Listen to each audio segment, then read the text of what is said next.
in case you haven't heard, and you would literally have to have been under a rock not to have heard, the president has COVID! The president has COVID! The president of the United States, Donald Trump, has COVID! The reactions to this have been remarkable. I got a text the other day from a listener who was,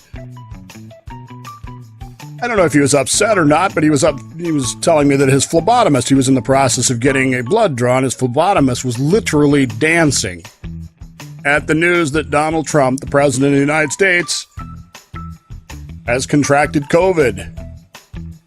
Some people are pleased by this. That's because they are, well, not to put too fine a point on it, they are assholes.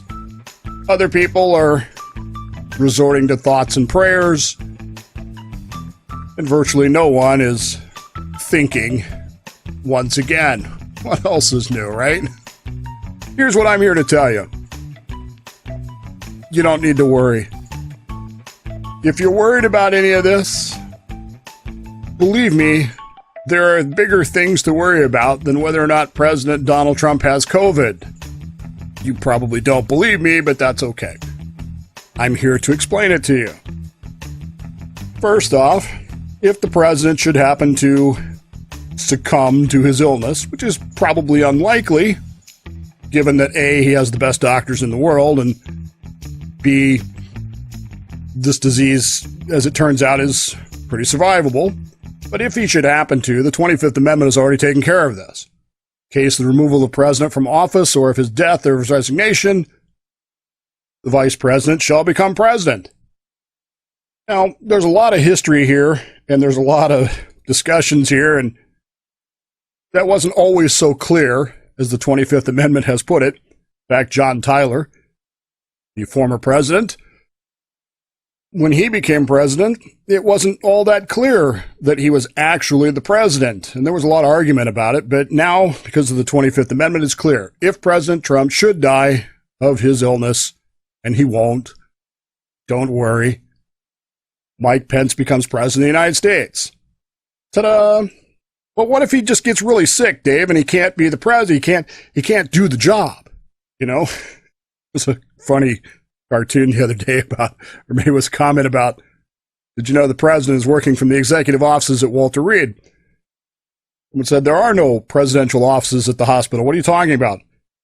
Well, the general, the guy that runs things, he moved down from his office. The assistant moved down another office. The department heads moved down an office. And somewhere down at the bottom of the chain of command, there's some lieutenant walking around the hospital with a box full of his stuff because he doesn't have an office anymore as everybody got bumped down. But in the event that he couldn't do it, the president can transmit to the president pro temp of the Senate, that's the vice president, and the Speaker of the House of Representatives, his written declaration that he is unable to discharge the powers and duties of his office, and until he transmits to them a written declaration to the contrary, such powers and duties shall be discharged by the vice president as acting president. This has happened a couple of times before, like when Reagan went to his surgery after he got shot. I think it happened once with George W. Bush. And they're the acting president. They're not actually the president per se. They're just taking on that power until they're well enough to resume these things. And therefore, the Constitution has got it covered. Anything happens, you need not worry about it. The cool thing is we actually have a law about the order of succession as well. If for some reason the vice president can't do it, then the Speaker of the House does. And it goes all the way down to the Secretary of Labor, I think. If you read the law, it's pretty ridiculous. There are those who think that it doesn't work. And the beauty of all this is if anything did happen, we'd have 1 million Facebook constitutional lawyers immediately posting about how everything is wrong. And if you would just listen to them, everything will be fine. Now, there are some concerns here, though. The president went to the hospital on Friday, October 2nd. The presumed time that he would be under quarantine then would end right around the 17th. He would be cleared to go back out on the campaign trail that creates some issues with regards to debates and the like. I don't know. I love that. I love the conspiracy theories now that the president intentionally got COVID so that he wouldn't have to debate. He wouldn't have to debate Joe Biden no more. As if somehow or another you think the president of the United States, Donald Trump, feels like he did poorly in the debate. I mean, literally, you would have to be dumber than a rock to think that, but okay. But the election is on the 3rd of November. Now, if the president were to succumb to his illness between now and then, what happens? You'll be amazed to know that the GOP has rules for this. In fact, the Democrat Party has rules for it too. But in essence, what they do is they rename, they will get together and name the nominee. Most likely, it would be Mike Pence. Most likely. Of course, the problem is ballots have already been printed. People are already, in some cases, have already voted, which is probably why they would go to Mike Pence. You would see some lawsuits. You would see a lot of brouhaha happening here. But the GOP does have rules for this. If by some chance the president passes away, let's say he's reelected. I know some of you don't believe that he will be. Some of you do. Doesn't matter. If he is reelected and he passes away after November 3rd, but before Inauguration Day, then it devolves to the vice president-elect, and it's not that big of a deal. It really isn't. There are rules in place, and those rules work. And theoretically, except for the fact that this is 2020, so everything is going to manifest itself in a way that is, let's face it, insane. It should work. It should work just fine, but it won't. But it's still not the most important thing you need to be worrying about. I'm serious. There are a lot more important things you should be worrying about, whether or not the president doesn't make it. What's one thing? Well, the first thing you should be worried about is the Dodgers bullpen. Look, I'm a Dodger fan through and through, as you know. I'm glad we're in the playoffs. I don't even mind that we have to play the Padres in the second round. It seems like we should be playing the lower seed, but with the bubble and everything. But as a wise man once said to me, a guy by the name of Frank Bowman, he pronounced it Bowman, which is pretty remarkable. Anyway, he once said to me as we were playing hockey, you got to beat them sooner. You got to beat them sooner or later anyway, so you might as well beat them now. But I am deeply concerned about the Dodgers bullpen. Kenley clearly does not have what he used to have, and the problem now is that now we're no longer facing crap teams. Now you're facing the second best team probably in the National League. So there's that to worry about. There's asteroids and comets that you should be worried about. If one of these should happen to hit the Earth right around Election Day, can you imagine the chaos this would cause? Because 99% of the humanity on Earth would probably immediately misinterpret this as an atomic explosion.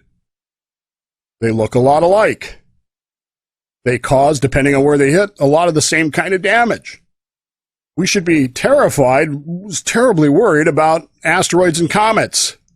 And nothing NASA can do can make it stop. How many times do we see these stories about, well, an asteroid went by and we didn't know it was there? You just don't know, folks. You just don't know. It may be unlikely. It may not happen in your lifetime. But I guarantee you, it's going to happen. At some point, it's going to happen. So you should be worried about that. If that's not enough for you, how about the Yellowstone supervolcano? You know what this is, right? Those of you that have been to Yellowstone, you know this. Yellowstone National Park is basically a giant volcano that is somewhere between 50 and 100,000 years overdue for a massive, and by massive, I mean bigger than Krakatoa, explosion. And when it does, it's basically going to kill everybody in Wyoming, Montana, North Dakota, parts of Colorado and Utah. It's going to bury most of the Midwest in ash. It's going to create a miniature ice age. People are going to starve to death. People are going to, be killed and hurt, and everything's going to be a disaster, and the whole economy is going to collapse, and nobody's going to know what to do because there is no government plan to stop a supervolcano from erupting. Believe me, FEMA has no plan for this. You might be looking at that map going, Dave, I'm down in Florida. I got nothing to worry about. Hey, where's your food come from, Florida? And if there ain't no roads, no railroads, no nothing between you and there, you're going to get tired of oranges real fast. And of course, that could be a problem. Our education system is crapping out on us. We should be worried about this. And not just by remote schooling, I mean the fact that people who are in school aren't learning nothing. Certainly nothing worth carrying forward when it comes to how to be a good, virtuous citizen. This is something that's very near and dear to my heart. And I'm becoming more and more concerned that there is no citizenship, no civics being taught to a degree that I think it should be taught to. I listened to a college professor the other day who happened to teach this kind of stuff, and I was very impressed with that and very pleased by that. But it's one little city in one little place. Around the country, not so much. Which leads me to the biggest thing you should probably be worried about, which is your liberties and your freedoms. I hate to tell you this. Joe Biden is certainly not going to protect your liberties. He doesn't care. Kamala Harris certainly doesn't care. Mike Pence might care. But even Donald Trump has not really done an outstanding job of protecting liberties, has he? Donald Trump has a real problem understanding the concepts of the First Amendment. And to my records, the Fourth Amendment as well. Regardless of who we elect, regardless of who's in office because of illness, because of whatever happens, regardless of who's ever there, we need to understand that these people, though they have sworn an oath to uphold the Constitution of the United States and defend our liberties and freedoms, they tend to look to themselves first. We need to understand that. We need to understand that one of the things we should be worried about is that whoever we put in those offices, whatever those offices may be, are people who understand the Constitution, who understand the liberties and freedoms that the Constitution guarantees and protects, and aren't all that interested in enriching themselves. Unfortunately, while the entire nation works itself into a lather over whether or not President Trump, who has the COVID, what do we do? What do we do? We ain't paying any attention to that last one, are we? But then again, we haven't been paying any attention to it for a while, have we? So, really, what's going to change?